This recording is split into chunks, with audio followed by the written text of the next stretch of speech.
रात्रीचा काळाकुट्ट अंधार, आजूबाजूला पाकिस्तानी सैनिकांचा कडक पहारा, उंच भिंती, काटेरी तारांचं कुंपण, हातात बंदुका घेऊन फेऱ्या मारणारे गार्ड्स आणि प्रत्येक हालचालीवर ठेवली जाणारी बारीक नजर. अशा एका तुरुंगाच्या भिंतीजवळ 3 सावल्या हळूहळू पुढे सरकत होत्या. पकडले गेलं तर गोळ्या घालून ठार मारला जाईल याची त्यांना पूर्ण कल्पना होती. पण त्या तिघांनी एक निर्णय घेतला होता.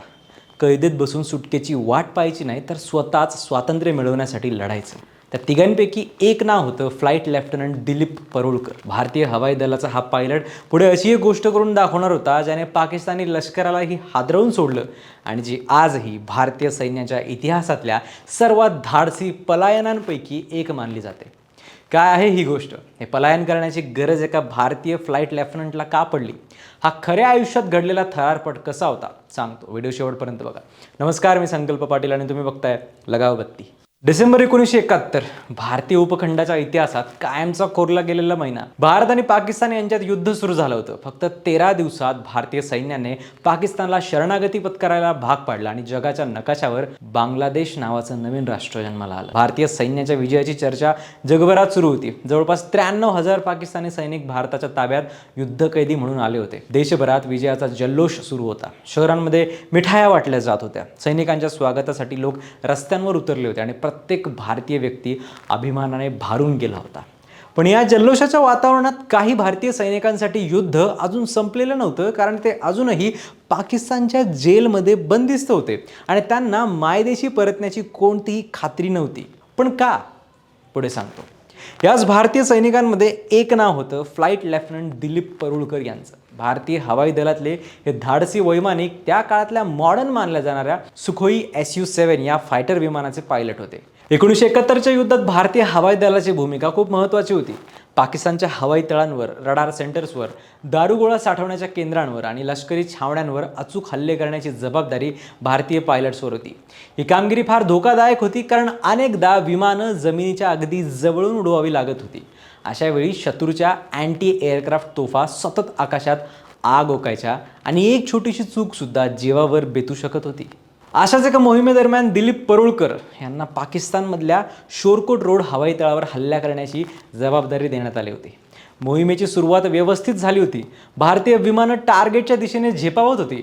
पण अचानक पाकिस्तानी तोफखान्याने जोरदार मारा सुरू केला. आकाशात स्फोटांचे आवाज घुमू लागले. काही क्षणातच त्यातला एक तोफगोळा परुळकर यांच्या सुखोई विमानाला जाऊन धडकला. विमान गंभीर स्वरूपात जखमी झालं होतं.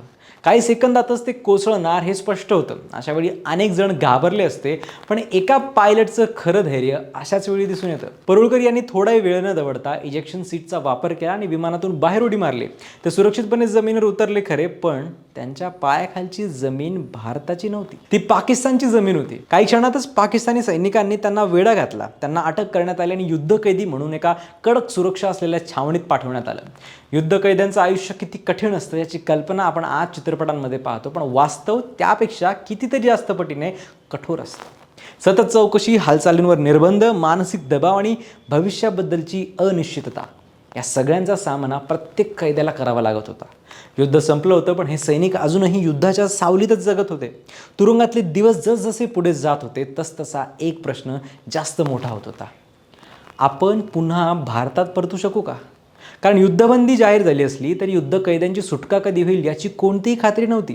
काहींनी परिस्थिती स्वीकारली होती, काही जण आशेवर जगत होते. पण दिलीप परुळकर यांचा स्वभाव वेगळाच होता.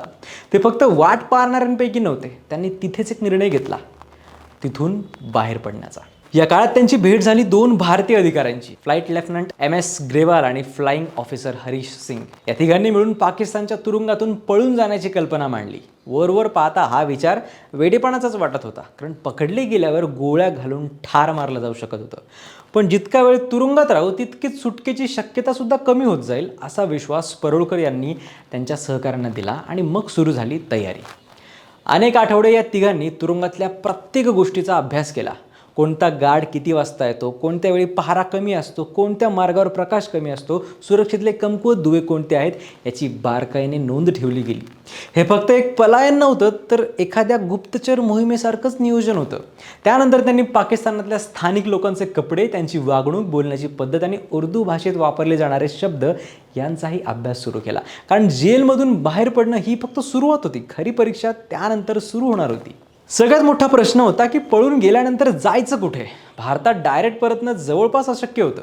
भारत पाकिस्तान बॉर्डरवर कडक सुरक्षा होती आणि तिथे पकडले जाण्याची शक्यता खूप जास्त होती. मग त्यांनी एक अद्भुत आणि धाडसी योजना आखली. पाकिस्तानमधून उत्तरेकडे प्रवास करत अफगाणिस्तानच्या सीमेत प्रवेश करायचा आणि तिथून इंडियन एम्बॅसीच्या मदतीने मायदेशी परतायचं. ही योजना जितकी धाडसी होती तितकीच धोकादायक सुद्धा होती. आणि मग शेवटी ती रात्र आलीच. अनेक आठवड्यांच्या प्लॅनिंगनंतर या तिघांनी पाकिस्तानच्या जेलमधून यशस्वीपणे पलायन केलं. त्यांच्याजवळ आधुनिक उपकरणं नव्हती, नकाशे नव्हते, पुरेसे पैसे नव्हते, वाहन नव्हतं आणि कोणत्याही प्रकारची बाहेरची मदत नव्हती. त्यांच्याजवळ होतं ते फक्त धैर्य, बुद्धिमत्ता आणि परिस्थितीनुसार निर्णय घेण्याची क्षमता. त्यानंतरचा त्यांचा प्रवास एखाद्या हॉलिवूड चित्रपटालाही लाजवेल असा होता. पाकिस्तानी लष्करी चौक्या, पोलिसांचे तपास, संशयित नजरा आणि अपरिचित प्रदेश यांना चुकवत ते पुढे सरकत होते. एखाद्या गावात थांबताना आपली ओळख त्यांना लपवावी लागत होती. कोणी प्रश्न विचारला तर डाऊट येणार नाही अशा पद्धतीने उत्तर द्यावं लागत होतं. कमी अन्न, कमी पाणी आणि सततची भीती यांच्यासोबत ते कितीतरी दिवस फक्त चालत राहिले. आणि मग एक दिवस ते अफगाणिस्तानच्या सीमेजवळ पोहोचले. स्वातंत्र्य आता हाताच्या अंतरावर होतं. भारतात परतण्याचं स्वप्न जवळजवळ पूर्ण होणार होतं. पण नियतीने शेवटच्या क्षणी वेगळाच निर्णय घेतला. त्यांच्या हालचाली आणि भाषेमुळे लोकल ऑफिसर्सना डाऊट आला.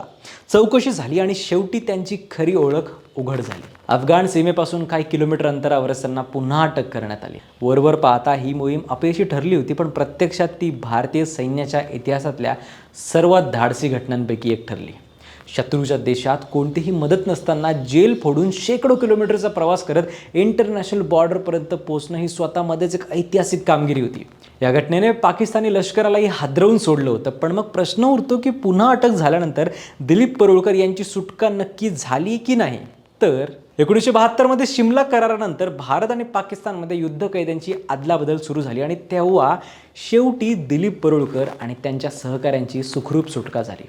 भारतात परतल्यानंतर त्यांच्या या अविश्वसनीय पराक्रमाची चर्चा भारतीय हवाई दलात आणि लष्करी वर्तुळात मोठ्या अभिमानाने केली जाऊ लागली. दिलीप परुळकर यांची ही गोष्ट फक्त एका जेल ब्रेकची गोष्ट नाहीये. ही गोष्ट आहे परिस्थितीसमोर हार न मानणाऱ्या मानसिकतेची, कैदेत गेल्यानंतर सुद्धा शरण न जाण्याच्या वृत्तीची आणि सर्वात महत्त्वाचं म्हणजे स्वातंत्र्यासाठी शेवटच्या श्वासापर्यंत लढण्याच्या भारतीय सैनिकाच्या जिद्दीची. काही युद्ध रणांगणावर जिंकली जातात, पण काही युद्ध इच्छाशक्ती, बुद्धिमत्ता आणि धैर्याच्या जोरावर जिंकली जातात. आणि फ्लाईट लेफ्टनंट दिलीप परुळकर यांनी जिंकलेलं युद्ध हे त्यापैकीच एक होतं. ही विलक्षण गोष्ट तुम्हाला कशी वाटली ते कमेंट्समध्ये नक्की सांगा आणि अशाच स्टोरीजसाठी पाहत राहा लगावबत्ती.